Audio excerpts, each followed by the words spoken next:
Yo, what's going on? My bad. Sometimes I be zoning out, forgetting that I'm live and I'm tagging people.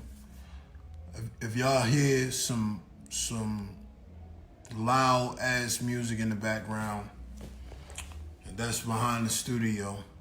They're having some kind of rock party in a residential neighborhood. I remember when I was growing up, when we did stuff like that, they would say things like, "I wish those niggers would turn that music down." So I'm gonna say the same thing about them. I wish those niggers would turn that rock and roll music down. It ain't a complexion. I guess y'all niggas too, huh? What that boy Nas say? I'm a nigga, you a nigga, we a nigga, be a nigga. Would you like to be a nigga too? Yeah, y'all over there playing all that loud music, disturbing the peace. But what's going on, people? It's been a long week. It ain't for the views, it's for the news. It's been a long week. A lot is going on. What's up, Brother Malik? What's up, Brother Malik? About to bring you on. It's been a long. Hopefully, we don't get cut off tonight. You know what I'm saying? Just send me the request when you're ready to come on, Brother Malik. I don't know if you're in a position to come on right now. But it's been a long week. Hopefully, everyone's week was productive. Hopefully, everyone was thankful for every moment that they have and every morning that they woke up. I hope we reflect on where we were at the beginning of this week. And okay, brother, I got you. Where we were at the beginning of the week and where we are right now. You know, and this is the personal episode of You Won't Say It, But I Will podcast. And for those of you who are not familiar with personals, basically, personals is just it's an episode where I reflect or my brother reflects on things that happened in the past. And I felt like out of all the things I did on Re-Evolution Radio on Facebook Live 2 years ago, personals was probably the most authentic thing that I did because it wasn't really worried about vulnerabilities. It wasn't really being concerned about what people were going to say or what people are going to think. Really, it was just expression and showing people that it's okay to be vulnerable. It's okay to dig up those old skeletons and face those old demons. So personals is personally one of my favorite. You saw what I did there, bars. But before we jump into personals and what this topic of personals is pertaining to, I want to thank everyone that has been sharing the video and liking the video. Some of our videos have a lot of hits on them. Some of our videos have a lot of shares on them. I really want to thank y'all. All praises due to the creator for your support. Please go to the YouTube and subscribe to the You Won't Say It, But I Will podcast. I'm going to post the link at the end of this podcast. You can support it through my brother's channel. You can support it through my channel on Facebook, or you could just go support both of us on the You Won't Say It, But I Will podcast on YouTube. Share, like. The way YouTube works now is that they share the video more on their main page if the video has a lot of likes, because of course the algorithm, everything in the world seems to be moving towards an algorithm. That's one of the reasons why they have a revolution right now. What's going on, Josh? What's going on, Els? Um, that's one of the reasons why they're having a mini revolution in China right now, because of the social credit, which is basically a credit based system based off of your credit score and your interactions with people and your interactions with people on the job and some of the things you said on social media. It's really close to a totalitarian system as you can get, or a authoritative, I'm sorry, authoritative dictatorship as you can get. Excuse me for my stutter. But yeah, it's really it's terrifying what's going on with China, and you can see the makings and um, the writing on the wall pointing towards something similar coming here. China's experiment seems to be a failure right now, but the system, once it fails, it doesn't just throw away their plans; they just reshape it and they remodify or revamp whatever they're trying to give you so that it's not so bitter for you to swallow it. So we'll see what happens, but I digress. The algorithm is very important on YouTube, Twitter, and other social medias. So please support us on Twitter, support us on YouTube, share the video, like the video. If you don't have it in your heart to do it, then don't do it. We got to continue to push forward. It's not about the results. It's about the intentions and the effort. So in this episode of Personals, let's jump right into it. What's up, Khadijah? Let's jump right into it. How do we get here? How do we get here? How did I get here? You know, I reflect on this a lot. You know, I reflect on this a lot. And in the Quran, the Creator says, reflect on the many blessings that He has given us. And being where I come from, and I'm not trying to say it like, you know, every other, you know, violence cue street story in America, but we do come from some difficult situations, and we come from different backgrounds. In the words of an artist back in the day, he said, "Your hood is no harder than mine. We're all thugging." Well, even though the hoods are pretty much the same, they got different makeups. They got different characteristics that back in the day used to make them very unique to that neighborhood. I wasn't born in the neighborhood I was raised in. I wasn't born in the city that I was raised in. I didn't have family in the city that I was raised in. So coming from up north and living in the South was a very difficult thing. It was a very trying thing. And I had to, I don't want to say a sensitive soul, but being a soul that, and like I said, excuse the noise in the back. They're having some kind of party at somebody's house behind the studio. And like I said, if it was African Americans, it'd be noise pollution. They would have called the cops, but it's a bunch of Caucasian individuals, and no one's calling the cops. Nobody's doing anything. So, hey, 2 Americas, 3 Americas, sometimes 4 Americas. Freedom ain't free. It ain't equal for everybody. But I reflect on what were the chances that I even survive. You know what I'm saying? And I'm hoping what I have to say tonight not only inspires someone to seek knowledge, but it also allows you to reflect on your own personal story, allows you to reflect on your own personal mission and your own personal purpose. And all of the purposes lead back to the source. We find it out one way or another. But I'm walking around AC3 today, and I'm thinking A3C today, I'm sorry. And I'm thinking to myself, how did I get here? How did I get here? You know, it's a lot of things. It's a lot of things. All right, Josh, I got you, brother. It's a lot of things that we take for granted in this day and age that those before us were not afforded. I come from the generation that segregation was still fresh. Yes, in the inner cities, especially in New York City, you had the mixing of different cultures. But for the most part, it still was this group of people with this group of people, that group of people with that group of people. And the cultures really didn't mix. And that's what kind of made that day and age kind of dope in a certain way, because when you got a great orator like Richard Pryor, or a great orator and comedian like George Carlin, or a great orator like Eddie Murphy, when these people coming from these different upbringings and cultures got a chance to express themselves to the world, you know, it kind of brought you into a whole new world. It kind of sparks your imagination and allows you to see things from a different perspective. But now, because everything is a smorgasbord and everything is fused and everything is so unoriginal, it's hard to find the beauty in different. It's hard to find the beauty in true independence. It's hard to find the beauty in true organic culture. So things that we take for granted now and the youth them take for granted now, in my culture, it wasn't allowed. And why am I saying that? My personal story is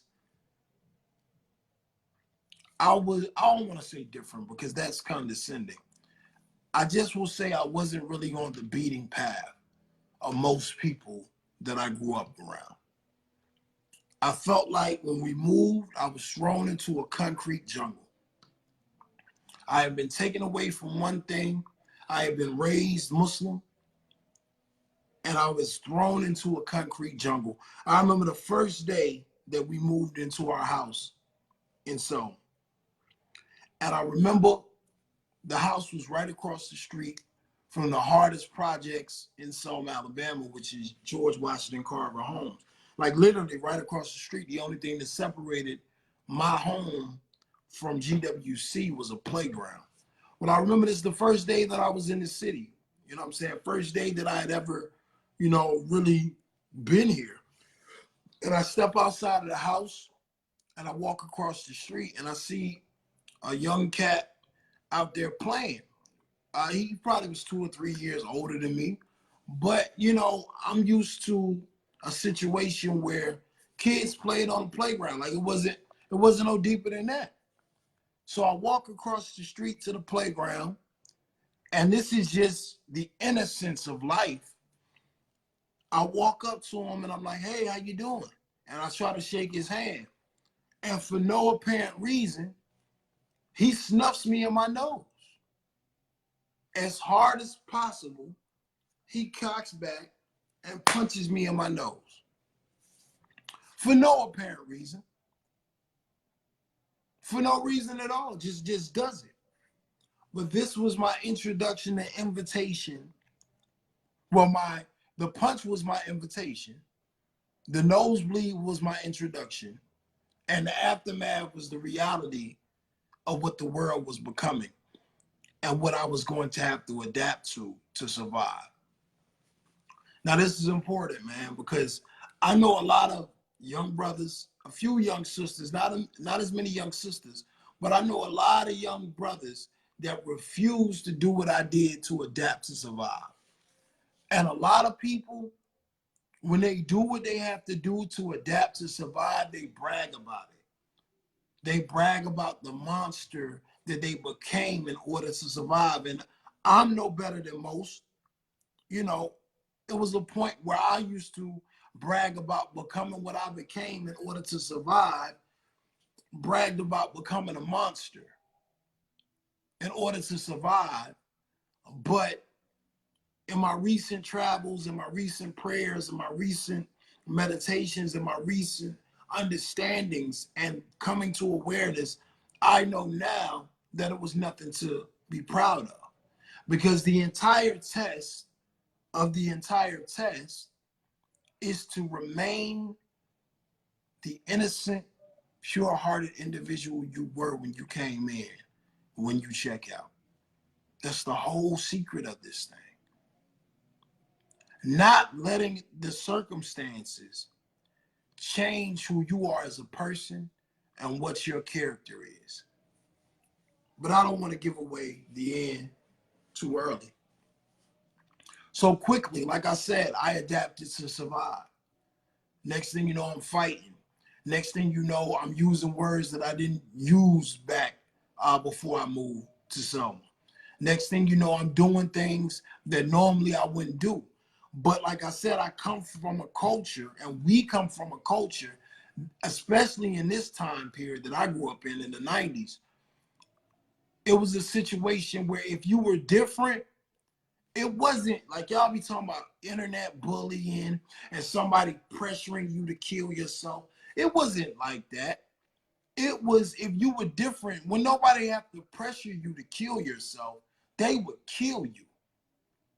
If you were in the right neighborhood and you were different where I was from, where I was living, and the environments that I was around, Selma, Brooklyn, Atlanta, Georgia, SWAT, if you were different enough and that rubbed people the wrong way, it wasn't no suicide awareness hotline. They would kill you. I know you might be thinking I'm exaggerating, I'm just talking. But I would like you to do your research on a couple of names. Terrence Hatcher, Selma, Alabama. Ernest and Renard, Selma, Alabama. Brian Lewis, Selma, Alabama. These are all names of individuals that I grew up with that didn't make it past their 18th birthday. Ernest and Renard, Ernest was 17, Renard was 10 going on, 11 going on 12. Terrence was 16, 17. And because they had different things in their character that the streets didn't respect, they didn't make it. This is very serious and very important to me.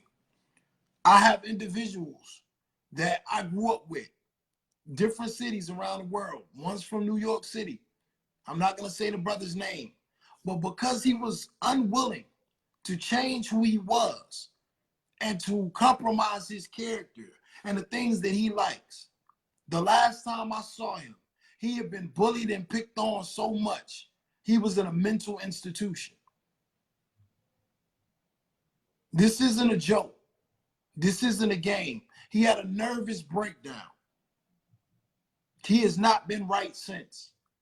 I remember the day that they jumped him into Crip. He didn't want to be jumped in the Crip, but I remember the day they jumped him in the Crip. And me being who I was, not being as strong as him, not being as courageous as him at that young age and being able to be an individual at that time, I joined right on in. But the brother, he refused to do it. So we're walking home from school. Well, no, I'm not going to act like I was with him because I wasn't. I'm walking home from school on parallel streets. I'm on a block over here. If anybody knows anything about Selma High and where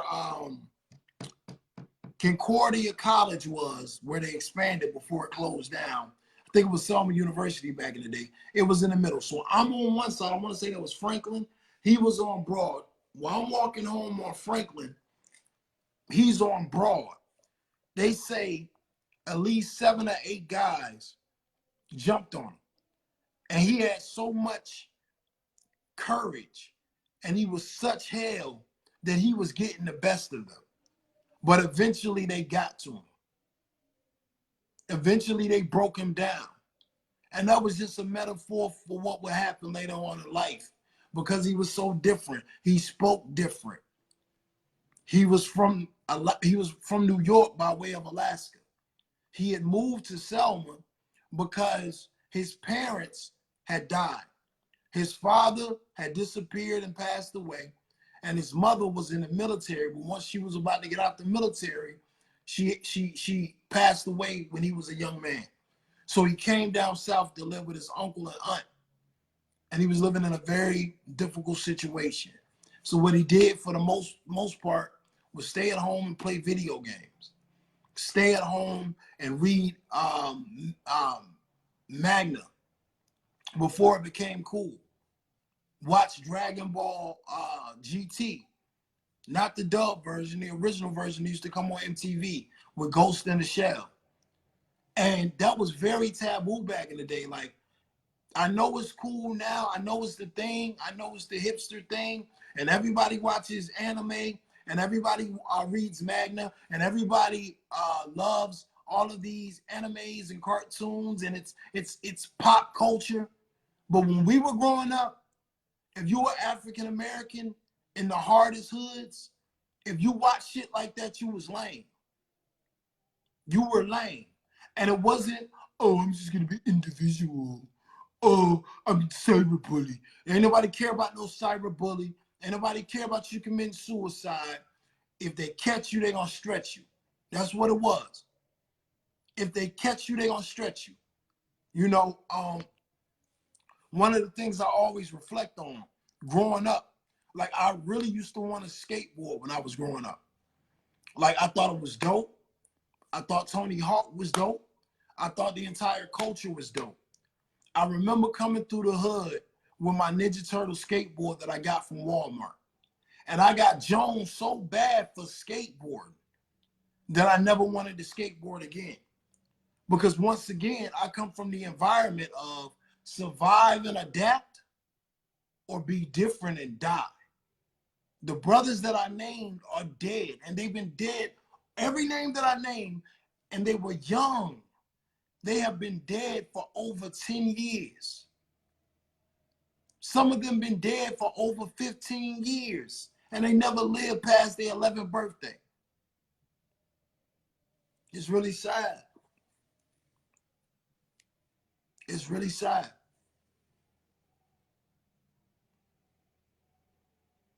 But,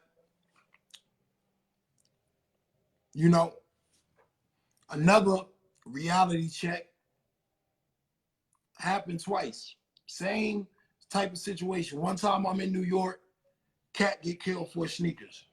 One time I'm in Selma. It's not the summertime, so I'm in Selma. I'm at the same playground in between GWC and Franklin Street, which is ironic because in New York, the street I used to be on, or the block I used to be on, is Franklin Ave. I always looked at that as coincidences. But I'm at the court, Selma, Alabama, in between GWC and Franklin Street. And I'm sitting there, and I got on my pumps. I got on my Reebok pumps because once again, I'm understanding that you got to kind of adapt in order to survive. I didn't used to wear pumps. I didn't used to wear Reebok pumps. I used to wear Ninja Turtle shoes. I used to wear, BK Knights that lit up. I used to like shoes like that. And to be honest, the real reason why I got the Reebok pumps is because I saw the commercial growing up where they pump the sneaker and it makes you dump. But it was a socially acceptable shoe. It was a socially acceptable sneaker. So once I started wearing the Reebok pumps, the pressure that I was getting from being a new kid from up north that spoke proper with the Arabic name, worshiping the boogity woogly pagan god or devil god that me and my sister, Astaghfirullah, me and my sister used to get picked on for being Muslim and for having an Arabic name, you know what I'm saying? But once I started wearing my sneakers being pumps, they started to ease up a little bit. They started to ease up a little bit. But the cat that came from the other hood that was wearing those same sneakers, he wasn't so lucky. They beat that, I was about to say the N-word. I'm not going to use the N-word in this context. They beat that brother from pillar to post and beat him out of his shoes. They literally beat him out of his shoes. I remember to this day sitting on that crap piece of concrete on that court, watching all the real savages. Back then it was savages, bro. It wasn't no rap songs, wasn't no doing it for the gram, wasn't no this or that. Half of these brothers that I'm talking about, either they're dead or in jail, and most of them are serving life sentences. They whooped this man out of his sneakers because he wouldn't give up his pumps. And I remember looking at my pumps that day and saying, is it really that deep? But it was because the social status of those sneakers was so great that those brothers knew, even though I'm living with this stereotype, I'm living with this stigma of being dark skinned, that if I put on these sneakers and some name brand clothes, I won't have to deal with the ridicule of being a darker brother. So if it takes whooping your light skinned ass out of these shoes, I'm going to whoop you out of these shoes. You know, this is the environment I was raised in. This is the environment I was raised in, man. Over sexuality, from a young age. Your parents trying to instill righteousness in you from a young age, telling you to respect women, telling you to live righteous, telling you to follow the book. But as soon as you go outside, if you have that understanding, the streets is trying to beat that out of you. The streets is trying to beat everything your parents said out of you. And if they can't beat it out of you, they'll settle for killing you. They'll settle for breaking you down so bad psychologically that you can't live a normal, prosperous life. Because the only thing misery loves is misery. Misery ain't happy for you. That's why when people be like, I get love in my hood, the streets love me, my hood love me, I can never turn my back on the streets, and you know, I'm doing this for the hood. Bro, when you look at it for what it is, the hood don't love nobody. The streets don't love nobody. I know a lot of people say that, but understand what I'm saying. The reason why they don't love it, nobody, and the hood don't love you back, is because the hood is a place of misery that was built to be a place of misery. That's why they set the conditions in the hood that they set up in the hood, because they wanted to be miserable for all of those ex-slaves and African Americans and Latinos and Chicanos. They want it to be an impoverished area where you can't make it out. It's not built for love. Now, will you find love there? Yeah. Will you find miracles? Did we have older women? Did we have older men that were respectable and trying to teach us love? Yeah. And the same streets, when they saw people like that living on those streets trying to inspire you, by the time you step off their porch, you had somebody ridiculing you for talking to them. You had somebody trying to test your manhood because they saw that something within you that the Creator placed in you was sensitive to the wisdom of the elders.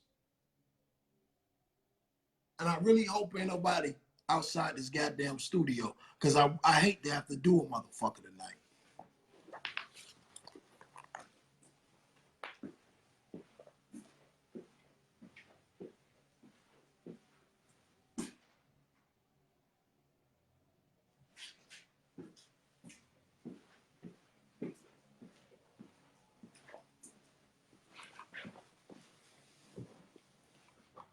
But yeah, so they see that there's something in you that is still human.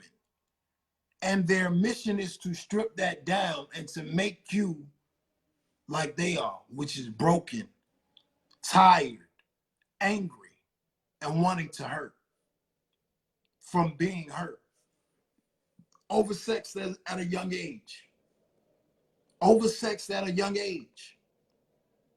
But that didn't start with toxic African-American male masculinity. If you really want to talk about the psychological issues in the African-American community, look no further than chattel slavery.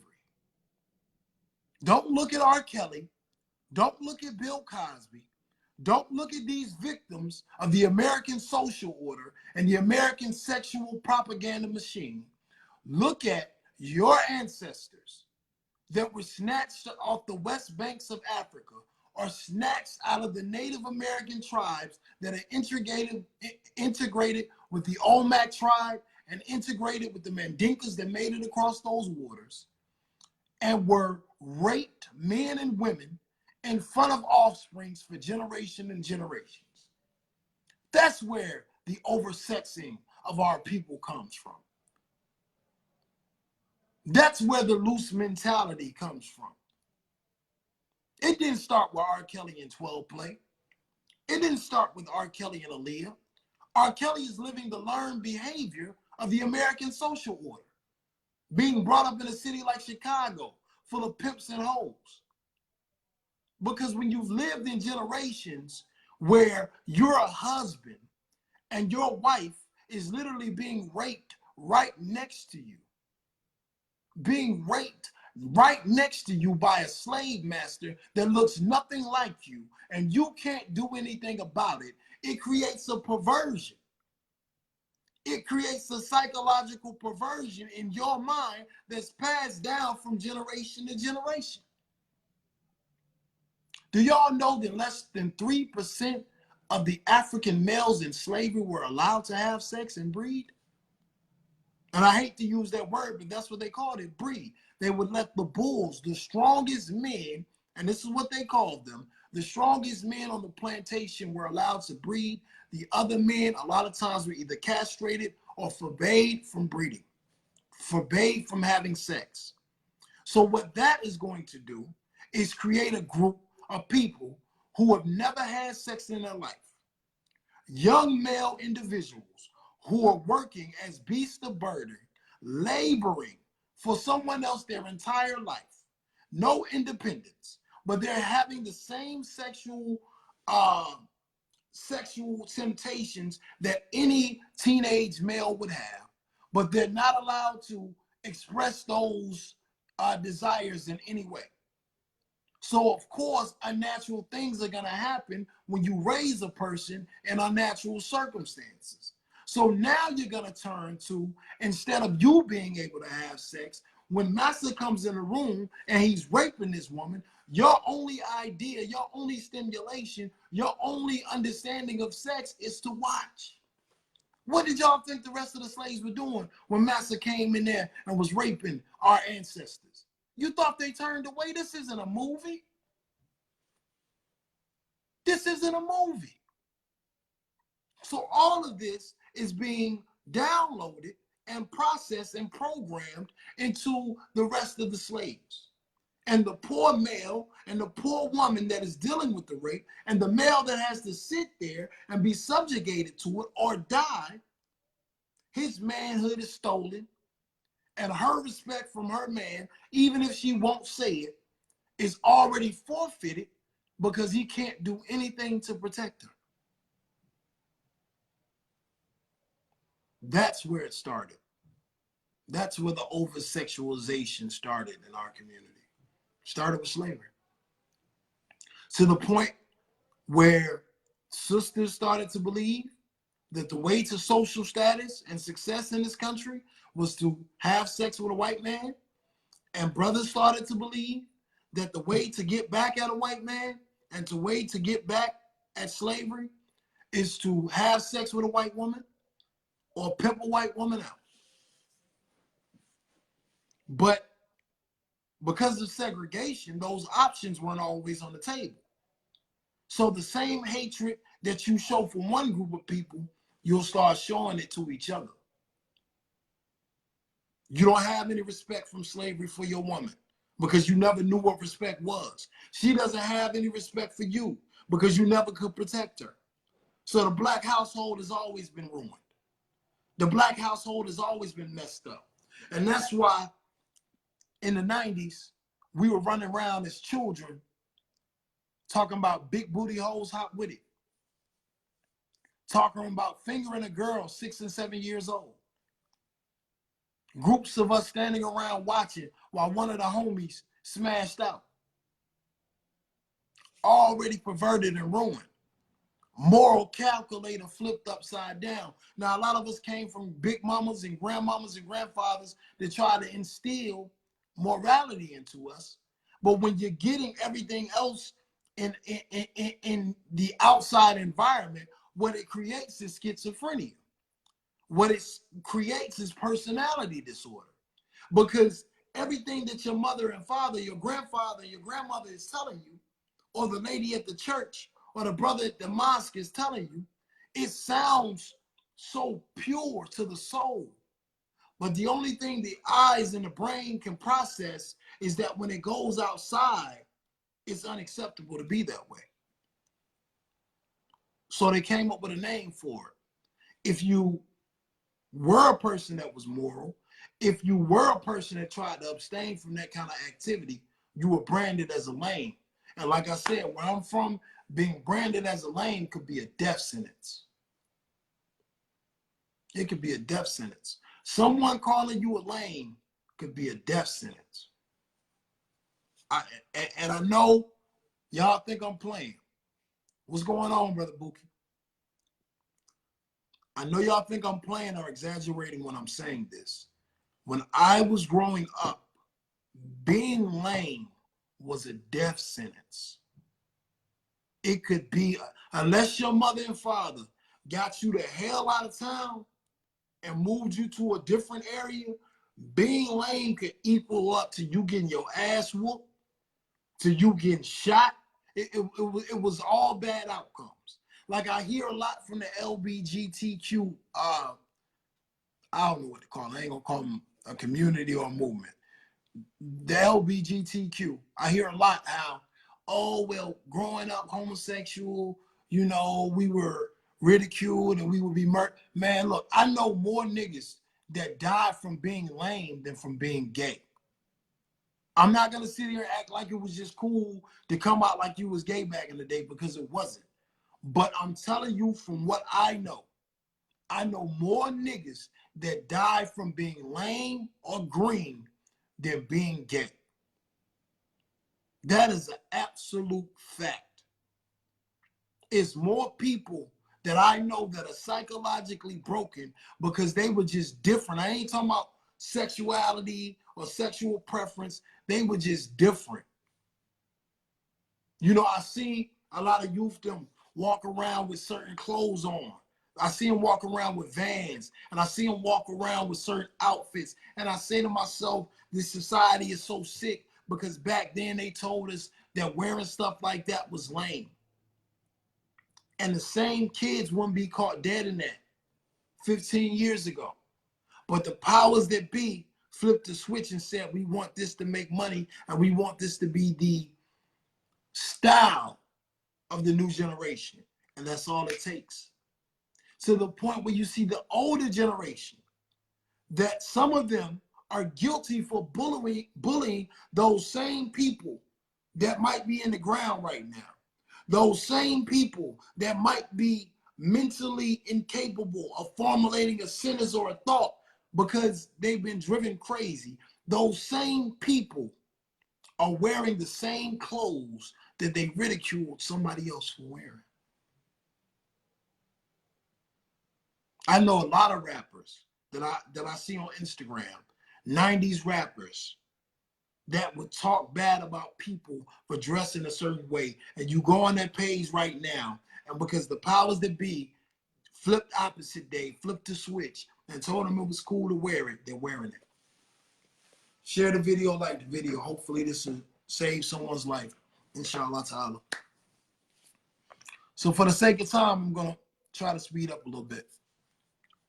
So middle school was the last time, yo. It was the last time that I said I'm going to be in a position where I'm so different that people can fuck with me because I'm different. No more skateboarding, no more funny looking bikes. I'm taking on all fades because I used to box when I was a kid, but I didn't really like boxing. I didn't want to box, you know what I'm saying? I just wanted to play football back then. I don't want to box. I didn't see the need to try to fight people. But after fighting for so many times and being picked on and bullied and pulling out knives on niggas and cracking niggas in the head with bricks and hitting my uncle, and I'm not going to get into that right now, but splitting my uncle's head with a shovel and all of this shit, you know what I'm saying? Like, I'm taking all fades. And I'm not going to say that I won every fade, but then I was taking all fades. Any fades that came, I'm taking all fades. Because now I'm breaking down and becoming what the system intended me to be. Not what the creator intended me to be. What the system intended me to be. If the system wanted me to be an animal, I wasn't going to be the animal. If the system wanted me to be a beast, I wasn't going to just be the beast. I was going to be the living embodiment of the devil. Like, that was my intentions, because I always saw things differently from everyone else. Like, I always knew in the back of my mind that the bullshit we was doing was bullshit. So I said, if I'm going to do it, I'm going to do it to the max.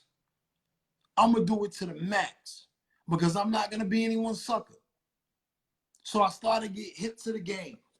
I started to understand, okay, the way niggas will leave me alone if I start to dress a certain way. The way niggas will leave me alone if I started to add a little slang to my words. The way niggas will leave me alone, instead of shooting a fair one, in the middle of the conversation, I'm just gonna bomb on you and try to knock your fucking face off. Just 10 years prior, I'm just a little Muslim kid, man. I don't know nothing about none of this. I like watching Ninja Turtles. I like corny shit. I want a skateboard. I wanna watch Tony Hawk attempt the 1080. You know what I'm saying? Like that's what I want to do. But nah, the street said no way. So 8th grade year. Well, no. I started 7th grade. 7th grade year. I'm standing outside the gate. I'm talking to one of my friends, one of the few people I consider friends back then. Young brother named Ernest. His mother's a Muslim. My family's Muslim. We talking. Ernest always was a sensitive soul. So we talking at the gate, you know what I'm saying? He telling me he about to go to his grandmama's house. Me and my other companion, I'm not gonna call him friend. Well, I can't call him a companion because companion is deeper than friend. But my other classmate or whatever the hell, we're talking to Ernest. I mean, we're talking to Renard, I'm sorry. And Renard's like, yeah, I'm going to my grandmama's house. We're like, all right, cool, da da da da da. And like I said, he was always a sensitive soul. I get home, they pick me up later on, late that night, like 7 or 8. That was late for a kid. And they like, go straight upstairs. Don't talk. Don't stop to talk to nobody. Go straight upstairs. Now, I notice when I get home that the house is full of people. Had to be at least 20 people in the house. People are crying. Some people are screaming. Some people are ecstatic. Some people can't even, I mean, not ecstatic. Some people are erratic. Some people are needing to be consoled. I'm a kid. I'm like, what's going on? I get upstairs. My older sister's like, oh, you don't know? Ernest and Renard were murdered.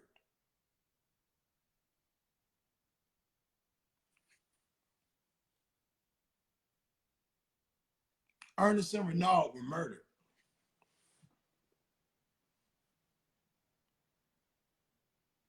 I remember it like it was yesterday. I remember it like it was yesterday.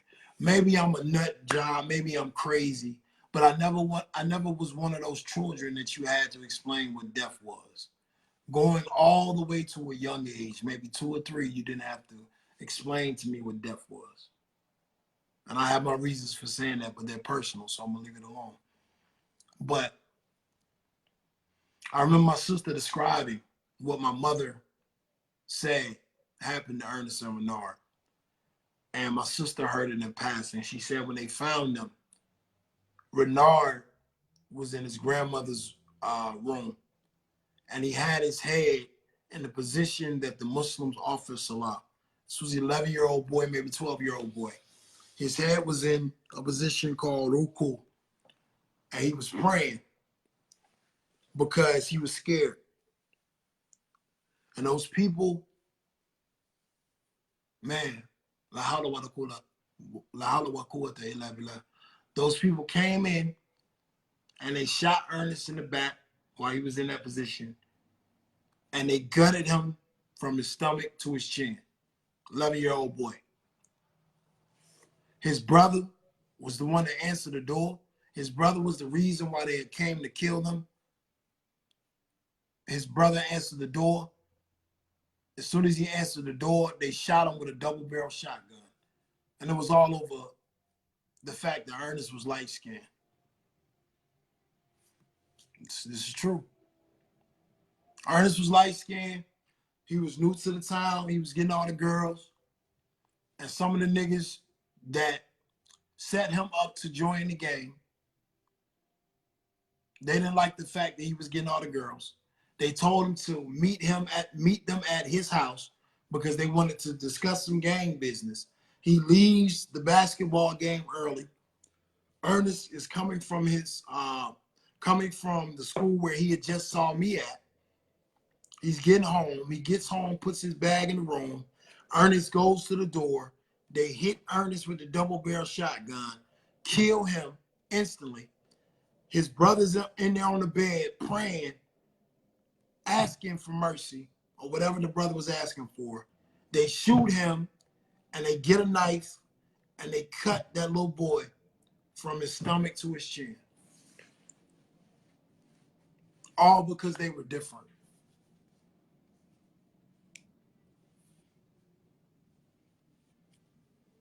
And people want to have conversations with me about discrimination, cyberbullying, and how hard it's been for homosexuals in this country.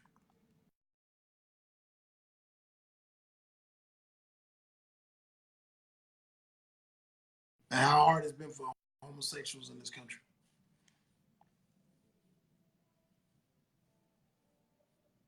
What I took from that was this. I was so destroyed, more so for Renard. But I also understood something about his brother Ernest. The thing about his brother Ernest was this. There ain't no halfway in the streets, halfway out of the streets. There ain't no piecing it out. There ain't no love. If you shoot to kill a motherfucker. If you gonna be in the game, you be so malicious and so vile, you make the devil jealous. I understood that from that age. I understood there was no peace treaties. I understood there was no white flags. I understood that niggas didn't care if they killed you in front of your grandmother at your grandmama's house. I understood what the game was. And I understood in order to survive in it, anything niggas won't do, you be willing to do. And anything that niggas do, you don't do. You give the perception that you do, you listen, and the moment they turn their back to go get their homies because they're too soft to do it themselves, you do what you have to do to survive. That's what I learned on that day.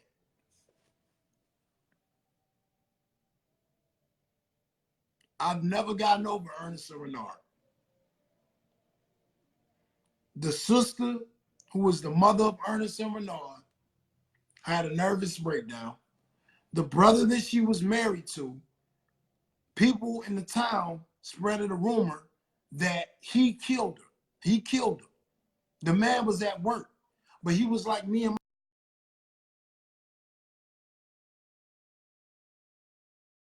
my.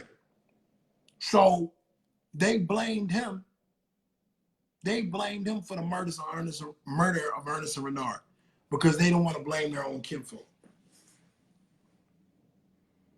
So now I'm going through middle school, a savage. Ain't no remorse. Slowly but surely, I'm becoming what the society wanted me to become. My homeboy that I used to hang out with, the one that I told you his mother passed away and his father passed away, he was considered lame. So I can't hang with you no more, nigga. Because I can't be taking no ass whoopings. I can't just sit there and take no ass whoopings. You know what I'm saying? And if you want to continue to be you, which I commend the brother for now, but I'm just telling y'all how I was thinking then. If you gonna continue to be a lame, you could be a lame.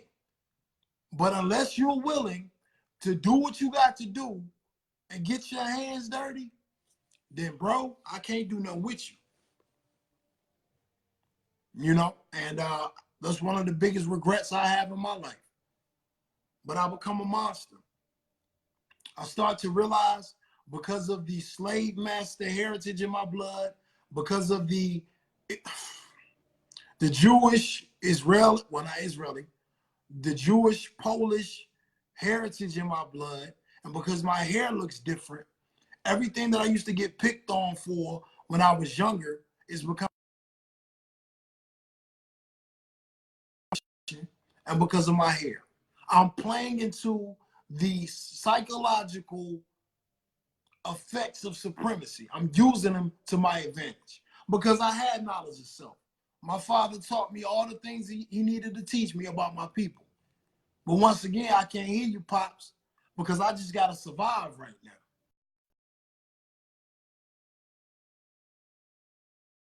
Survive right now, you know? So I'm sorry for the freezing, y'all, but, you know, so I go through high school. Going to New York, every summer I was going back up to New York. Forget if my parents allowed me. Forget if they said, yes, I'm hustling, I'm getting that money. I'm jumping on buses. I'm going to New York. I'm staying in Centennial Park. I'm staying wherever I can stay so I can be a part of this city and I can feel what it's like. Because where I'm living,